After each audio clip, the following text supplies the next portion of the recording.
Sarah, thank you for taking the time out of your busy schedule today to spend some time with me and share your thoughts and ideas.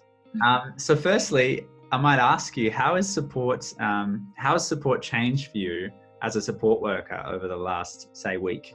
Oh, well, it's changed a heap because everything that I usually take one of my girls out to do, her pole dancing, her horse riding, that's all totally been stopped. So now it's getting a back deck set up so we can sit at either end of a big long table and still help her and chat with her and spend time doing things like that. But all of our normal going in and caring for her has totally stopped, and now I'm sewing masks and I'm doing jobs like that and going and finding bits that she needs so she can set up to have that isolation that she needs to have to keep her healthy.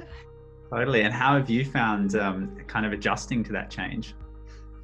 I'm pretty flexible and I like looking outside the square and working out ways to keep her interacting with. So we're setting up Messenger on her phone so she can have virtual cuppers with people and friends, so she's not missing out as much on her socialisation. But then trying to figure out, it's big change, lots of different change, and a little bit stressful, but also makes your brain work a bit. What are some of the different things that you found yourself doing that you haven't normally been doing, I guess, on your usual shifts before all of this happened? Well, I've dusted off my sewing machine and pulled it out after 3 years of being in the cupboard and getting sewing done that she needs done for things that she likes and needs, and doing lots of running around, so going and doing shopping and sourcing stuff, and then lots more of watering and weeding and planting things in her veggie garden so she can have more veggies and stuff that she likes. And a lot of other support workers that are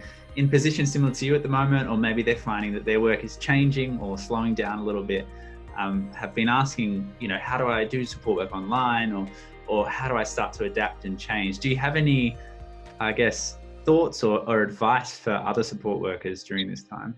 Talking with them to work out what things you can do that will make their life easier whilst it's all changed, and being willing to go and do what needs to be done so the jobs get done for them and they get what they need done, even if it's a little bit not what you're used to doing.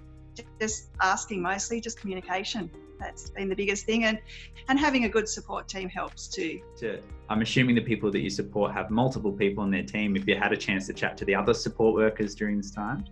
Oh yeah, lots of phone calls between us girls and seeing what everybody else is doing and how we're all going, and lots and lots of, we've got our own messenger group so we can message each other, but then phone calls or dropping in and standing on doorsteps and just chatting to them and dropping stuff off, so extra fabrics so they can do some sewing, or dropping off things that need to be dropped off. But yeah, lots of talking between us girls and chatting with each other and knowing that we can talk to each other because we're all in the same boat.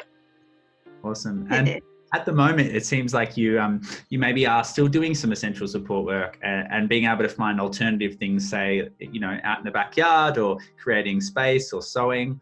Have you had any conversations about how you might take support work remotely or online? We're just trying to work out now, getting their Facebook set up with the messenger so she can actually have video calls with her girlfriends, and need to set up Zoom because it's her birthday coming up soon, so we need to have a Zoom birthday party for her with all of us support workers, and we'll all have to have cake, I guess. Well, thanks for sharing your advice and your experience about what's going on right now. I'm going to share it with the rest of the community, and hopefully we can start sharing between support workers, but also between the whole community about different experiences that are happening. Thank you. Thank you.